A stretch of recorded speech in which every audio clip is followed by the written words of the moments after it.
Good morning, Gilderland, and welcome to the GHS Reporter. Today is Friday, May 4th, and I'm Shashank Shamshabad. In parts of India, a strong dust storm with high-speed winds and lightning has destroyed many villages. According to BBC, more than 125 people have died, the highest storm-related casualty numbers in the past 20 years. Most of the people killed by the storm were sleeping indoors when their homes collapsed or were struck by lightning. Places hit include Agra, Alwar, Bharatpur, and Dholpur. The Uttar Pradesh government announced that they will be giving 400,000 rupees to the families of those who were lost. The big island of Hawaii was shaken by an earthquake last night, and one of the volcanoes has begun to erupt.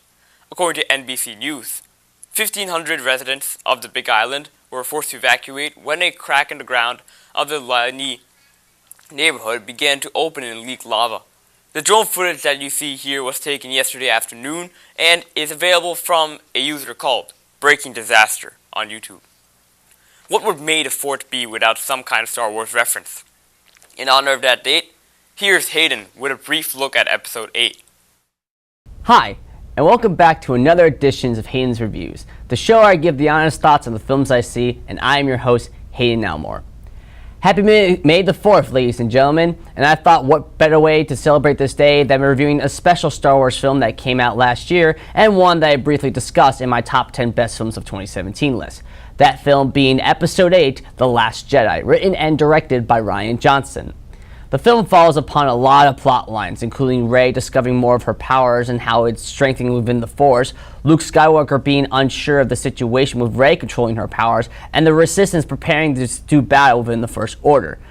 There's also a lot more underneath its surface, but that's what the film is on a basic level.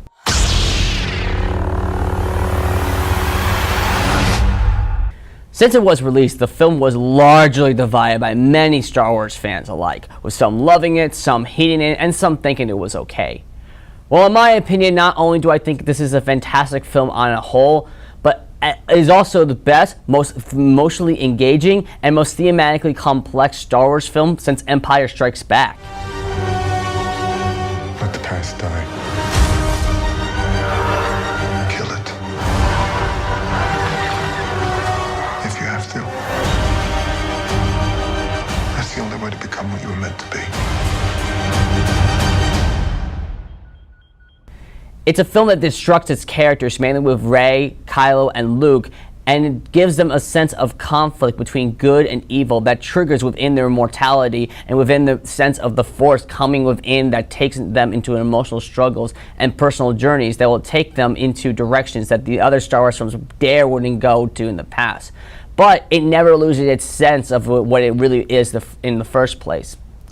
This also ties in back to the mythology of the world and how it make it more of a story of personal identity, the individuality of three's will, how youth can reflect on their lives, and the need to understand your purpose in life through difficult trials. I need someone to show me my place in all this. As well as having the slow pacing, the progression of its story, all add up to a crazy, wild, and glorious third act that just felt earned and entertaining at the end. Sure, it did have its issues, like a couple of some of the stupid writing choices and a few things that could have been handled better, but on the whole, with its wonderful visuals, terrific score, and the overall complexity of its story, characters, and natural themes that are so unholy incredible, it outweighs any flaws that I initially have with the film. It's easily a 100% risk-taking blockbuster, and I loved every single minute of it. And I'm going to be giving Star Wars The Last Jedi an A. Thank you for watching another review, and of course, may the 4th be with you. Take care. Model UN is great for kids who enjoy learning and debating politics and current global affairs, and for kids who love to socialize with people from all over the world, and kids who want to learn more about what's going on. I think Model UN is great for kids who want to step out of their comfort zone a little bit and try something new and experiences something that's a little bit challenging but so rewarding. You meet people from all over the world, you debate about topics that are relevant within our country, and sometimes you have to even talk in front of large groups of people, but I think it's so rewarding, so fun, and can really benefit you in the future. But I was able to meet a bunch of people from the Philippines and Korea, and it was really interesting that we were able to bond and collaborate ideas.